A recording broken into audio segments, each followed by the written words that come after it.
Well, today marks the 20th anniversary of the bombing of the federal building in Oklahoma City. The bombing killed 168 people and left behind hundreds of millions of dollars in damage. Ryan Nobles is in Oklahoma City with more on how the city has changed 20 years later. Good morning, Ryan. Hey, Jeanette, good morning to you. And thousands are expected here today to honor the 20th anniversary of this act of domestic terrorism that killed 168 people and changed this city forever. It is often the first thing people think of when they hear Oklahoma City. This explosion that's happened at the federal court building in downtown Oklahoma City. Someone had detonated a Ryder truck filled with explosives outside the building. The explosion destroyed or damaged more than 300 buildings in a 16-block radius and killed 168 people.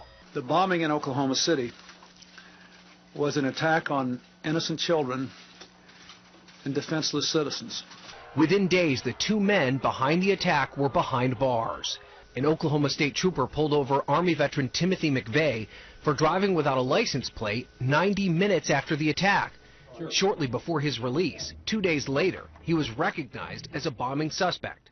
His accomplice, Terry Nichols, turned himself in the same day. McVeigh was convicted and given the death penalty. He was executed in 2001. Timothy James McVeigh has been executed by lethal injection. Nichols was also convicted and is serving life in prison. In the years after the tragedy, Oklahoma City banded together to turn the tragedy into something positive.